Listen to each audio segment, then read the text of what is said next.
Hey everyone, I'm going to show you a new game today. It's called Feudal Rise, currently running on Kickstarter. Let me show you how it plays and give you a quick overview of what it's all about.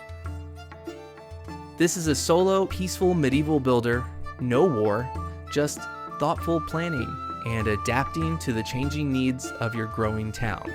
Step into the shoes of a noble, raise your settlement from scratch and watch it flourish into a proud domain. Your goal is simple: develop your town to its highest potential. Earn golden goblets by constructing buildings, a mark of your rising prestige. Use 3 dice for actions and 1 for loyalty, or happiness if you prefer. You will also need 2 game sheets, 1 with the map and 1 with your character. There are plenty of maps featuring different landscapes, and each character comes with a unique set of buildings to construct. Before we dive into the action, let's name our feudal and sketch a coat of arms. And name our town, of course. Today, I'm playing as a knight. This character starts with a generous set of resources, a true feudal starter pack. Let's see what we've got.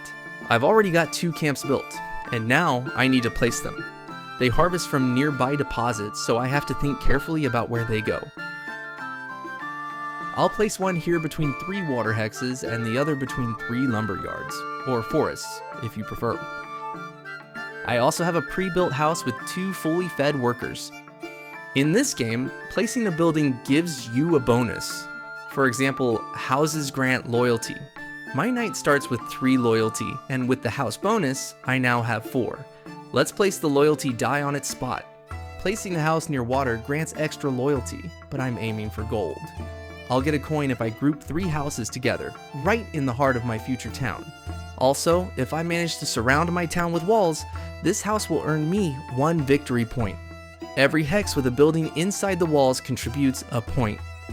Each goblet you see around the map is a victory point. I've got 52 turns, 1 year, to collect as many as I can. This house shelters 2 workers, and they need to be placed on the map too. I'll assign one to gather food and the other to gather wood. Speaking of food, the knight also starts with a fishing dock. I'll place it here so the food guy has something to work with. As you can see, setup takes some planning. We now have 2 camps with a worker each, 1 food source, and 3 wood sources. Time to begin our first turn.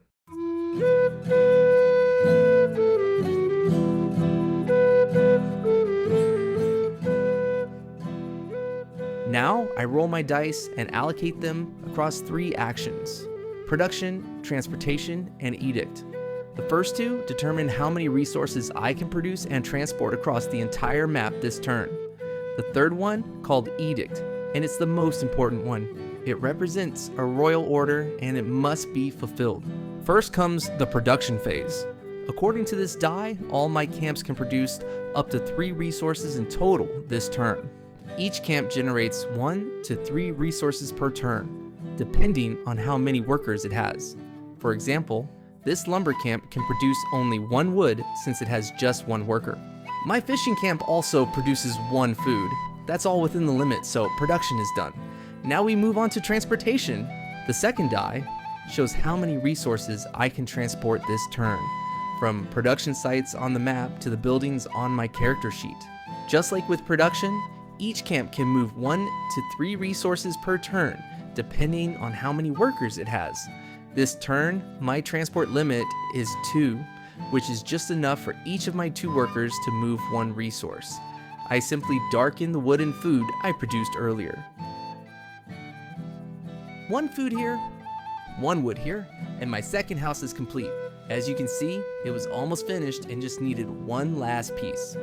I draw another house and get another loyalty bonus. Now, I have a house with 2 vacant beds and can invite new settlers. One of them will be already fed and ready to work. Both of his food icons are ticked. Time for the king's edict. It's a 2, meaning I need to invite a new settler. Good thing I've got a bed ready. Failing to follow an edict results in a loyalty loss, so make sure to plan ahead. I place the new settler here and mark 1 tick on the timeline to complete the first turn. For the next roll, I assign my dice to get a 3 for the edict. This will allow me to employ a fed settler. This guy will have a job soon. Production and transportation limits are high this turn, so I produce and transport 1 wood and 1 food without any restrictions.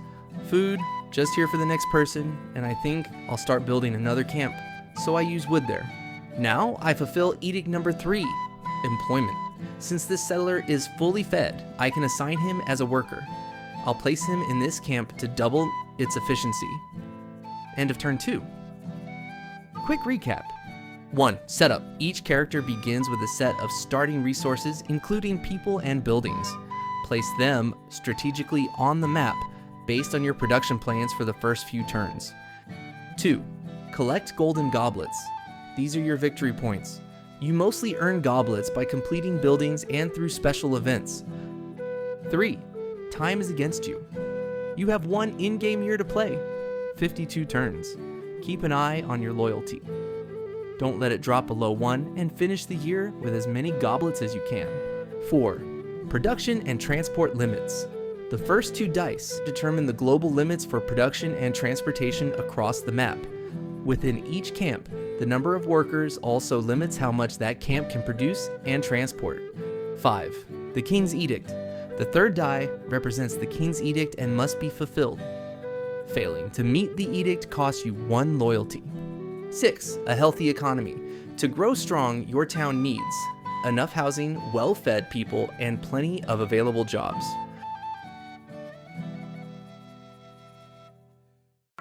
Let's fast forward the game, and I'll quickly highlight the other important mechanics.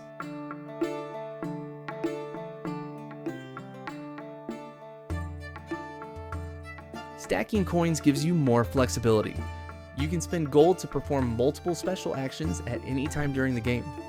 For example, right now, I want to change one of my dice. That will cost me a coin. Other actions include buying a resource of your choice, instantly building a wall, and donating to your people to raise loyalty. As I mentioned, I just paid to change one of my dice. I also built another camp, and since it had a goblet icon on it, I now collect 1 goblet. This is a progression bonus. Certain numbers of constructed camps and houses grant goblets at specific milestones throughout the game. Another way to collect victory points.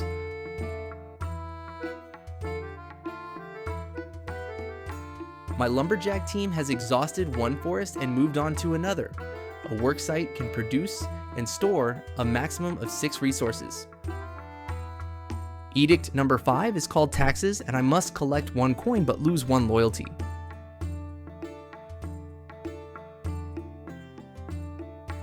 Edict number 4 allows you to gather the last remaining resources from exhausted work sites. I must choose a camp, and its workers will collect extra resources from the surrounding sites they're working on. This action completely depletes those work sites.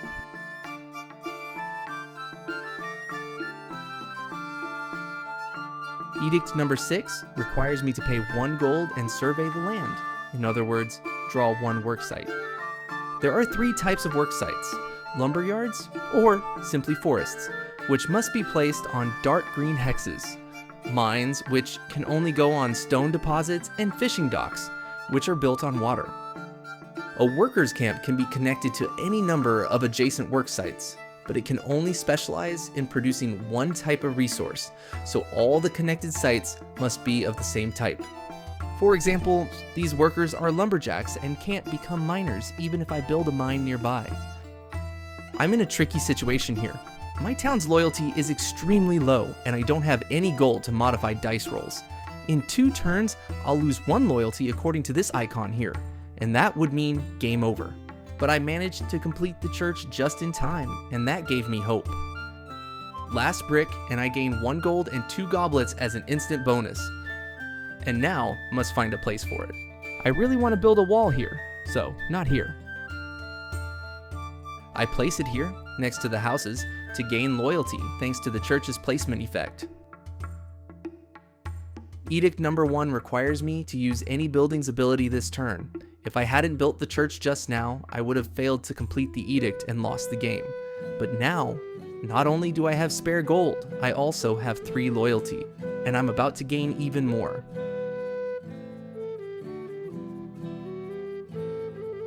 I've just used Church's ability called Festival and spent 1 preserved food to gain 2 loyalty. During the second half of the year, I focused on maxing out my population, rushed the labor post construction, and completely neglected wall building and food production. That led to an economic bottleneck and an unfinished wall. As a result, I scored fewer victory points than usual, so I'll definitely try a different strategy next time. That's all for this video. I covered most of the rules here. Thanks for watching me playing. Don't forget to like, subscribe, and back the game now on Kickstarter.